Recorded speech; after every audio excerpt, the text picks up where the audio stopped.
Welcome to this video on structural estimation. So in this video we asked the question, how can we match structural models to empirical data? So in other videos we talk a lot about how to solve and simulate complex models using numerical methods, but now we also want to think a bit about how can we actually make them consistent with empirical data. If they are that, then it's much more interesting the kinds of policy analysis we can do in our models. To do this, we will use what we call structural estimation, and specifically we will do something called simulated minimum distance. As an example, we will take the consumption saving model, a very similar model to what we had in the dynamic optimization literature. I import some standard stuff and I import a version of the consumption saving model in this consumption saving model file. I will not go into exactly how that model is. That's not important for today. But just to briefly mention it, it's a consumption saving model where a household lives for 2 periods and makes decisions on consumption and saving in each period. In the final period, in the second period, they get utility from consumption and from leaving bequests, and they cannot leave negative assets. In the first period, they have some cash in hand and they make a consumption saving decision, get utility from consumption and from discounted utility of living in the next period. And here sort of one complication is that you have some cash in hand, you have some consumption, you have end of period assets, and your next period cash in hand is then what you get as a return on these assets plus some income, and this income is a stochastic thing and you can still not borrow. In the code here is implemented as this class, and there is a method for solving it, there's a method for drawing the random values, and there's a method for simulating it afterwards. So if we call this, that's just sets up the model, and we can have a bit of look at what's inside the model. So here I'm looking at a model. There's something called .par, that's the parameters, that's values for the preferences and the returns and so on, and it's the number of individuals that we will be simulating, 1,000. We can also look into solve, that will have all the objects for the consumption functions and the value functions. If we have a quick plot, we can plot the consumption function in each period, and they look like this. This looks reasonable. As you get more cash in hand, you consume more, you are liquidity constrained in the beginning, stuff looks good. Finally, there's the .sim namespace, which contains the simulation values of each of the variables. And we can see here that we have 1,000 of these. If we, for example, look at the histogram of consumption in the first period. Okay, so that's the model we will be working with. You can look more into the code if you want to understand that. We will now do something called simulated minimum distance. So the goal we will take to be is that we want to estimate the parameters at theta, and specifically we want to estimate rho. So we're basically assuming that all other parameters are known. You can always extend theta to be bigger if you're uncertain about more parameters. Then we think of a situation where we have empirical data so that we can calculate 3 moments in the data: mean consumption in period 1, mean consumption in period 2, and mean variance of consumption across the 2 periods. Sort of these are a bit arbitrary, these 3 moments. In practice, it's tricky how to actually choose moments. Trial and error is required. You need to choose some moments which sort of are informative about the parameters. I will talk a bit more about that later. But for now, let's think we have these 3 moments. Then the idea is here that we can calculate the same moments. Before I just called them lambda data, now I call them lambda model, as a function of the parameters that we are estimating, as a function of the unknown parameters, as a function of theta. And now we simply want to choose parameters such that we can minimize the distance between data and model moments. So that's simply this g function of the parameters will now simply be the difference between these 2. The simulated minimum distance estimator, also called SMD, is then given by the argument that minimizing basically sort of the squared sum of these differences, where we more sort of generally use a weighting matrix in the middle, which is sort of a matrix that's the number of moments times the number of moments, where sort of the entries in W, the weighting matrix, that determines how each moment is weighted, how important each moment is. We will just use an identity matrix such that each moment are used, are weighted equally. There's sort of a longer theory of how you should do that, which we will not cover here. Okay, so that's basically the idea. And okay, for the data, we will actually simulate our own data. So we will assume that we have the true parameters, and then we will have a version of the model where we will simulate some data based on that. And note that we are drawing random values, and these are different than the random values we have before. We have to keep these things separate so that the data has one set of random moments, and the model we're trying to estimate has another set of random moments. Otherwise, it's not correct in this way. But we have this true model, and because we know what the true parameters is, we know what our estimation should lead to, which is sort of a nice thing to test whether your estimation approach is working. Okay, so let's turn to the actual estimation. So first, we will have a function to calculate lambda, calculate the moments, which is called moment func.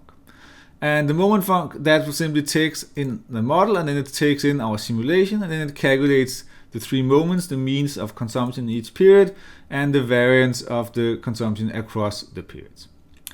And then we return a vector of these three moments. And now we can calculate the data moments because we have our true model, and we can calculate the moments that are in there. So let's do that. Then we can also set up the model which calculates the difference between these two. That's called moments diff. And that takes in our model and the data moment. And then it solves and simulates the model, and then it calculates the moments, and it returns the difference between these two. So that's just defining this function. Note here that I solve and simulate the model here, but I don't draw random numbers, because when I change my theta, I want to have the change in these moments for given draw of the random parameters. Otherwise, each time I change theta, both the random parameters, both the random values and the parameter will change, and that will be sort of creating problems for us. So we don't want to do that. We want to keep the random values fixed for the model. So that's why there's no drawing of random values in here. Finally, the objective function is now taking in some values, a list of the parameters that we will be estimating, then the model and the data moments, potentially a weighting matrix, and a Boolean for whether we want to print what's going on or not. We set the parameters, so we loop through the values and the theta, and then we set in the actual value in the par and update the model in this way. Then we calculate the difference between the data and the model moments, and we calculate the objective as exactly as in the formula, and we print out where we are. Okay, so let's define this, and now we're actually ready to run the estimation. So here I will be using an delta-mean minimizer because the objective function can in some cases be a bit rocked, so it handles that well. I want to estimate a row. I start with a value of 3, and let's just let's run it. And it starts with a value of 3. It comes out with some objective, and now it begins to guess on other parameter values for row, and we can see that it's getting to smaller values here. This was too low, and it hopefully gradually converges to the true value. So what is the true value? Actually, that's the value that it's in model .par.row. So let's see when this has run what actually is the result. We can see here that it gets the objective gets smaller and smaller. So that's a good thing. We're getting closer and closer match between the moments in the data and the moments in the model. So here we solved it out, and we got a result of row equal to 1.998, and the true value is 2.00. So it's close to the truth. So it seems to work. What's going on here? So that's actually just what you can do in terms of doing structural estimation. It's basically writing similar functions to these, choosing the moments, calculating the moments in the data, or the moments might just be something you have as information from somewhere else, calculate the difference, calculates the objective, and then run some kind of optimizer on it. And there can be many more parameters, many more moments, and it's simply the same approach.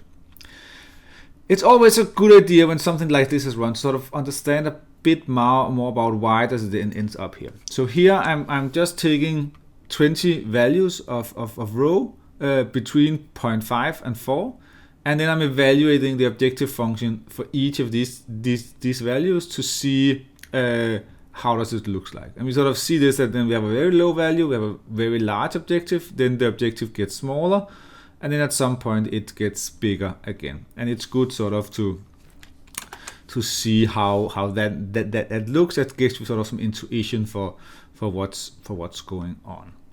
Let's just wait a few seconds for this to complete, and now it's completed.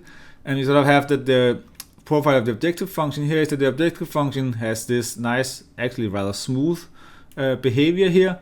And then we know that the true value should be in 2, so that should be where the minimum is, but actually the minimum is slightly to the left of this. So we are estimated slightly to the left here. So that's sort of showing that, okay, this is actually what's going on. In general, we want our objective function to be sort of very steep down in the true parameter. If it's very flat, then it's very hard to find the true parameter. You might wonder, why didn't we get exactly the right thing? And a task for you is that you could rerun everything here with a higher part.sim in. So that's the number of, both the number of consumers we have when we are constructing the data. So there's there's some error in our data moments. And also a higher number of consumers when we are simulating the model, which will make sort of the simulation error smaller. In practice, these could also be different. They don't need to be the same. In the data, we will always have a finite number of individuals. We will also have had that in the simulation, but we could always increase the number of consumers in the simulation. It just takes longer. But that's a good task for you to work with, to know the code a bit. Okay, that was actually most of what I wanted to tell you. I think the final things is that in terms of choosing moments, it's generally just always better to fit more moments, and it's good sort of to investigate how are each parameter important for matching each moment, and we should sort of check that the objective is never flat in a parameter, because if it's flat in a parameter, then it's basically saying that we don't know which parameter to choose. If the objective function was equally good for 2, 3, 4, and 1, then we wouldn't know which row was best in terms of the data. So we wanted sort of to have a minimum. We want the minimum to be precise. So that's what we're looking for. And you can do sort of theory for thinking about that, or you can use trial and error.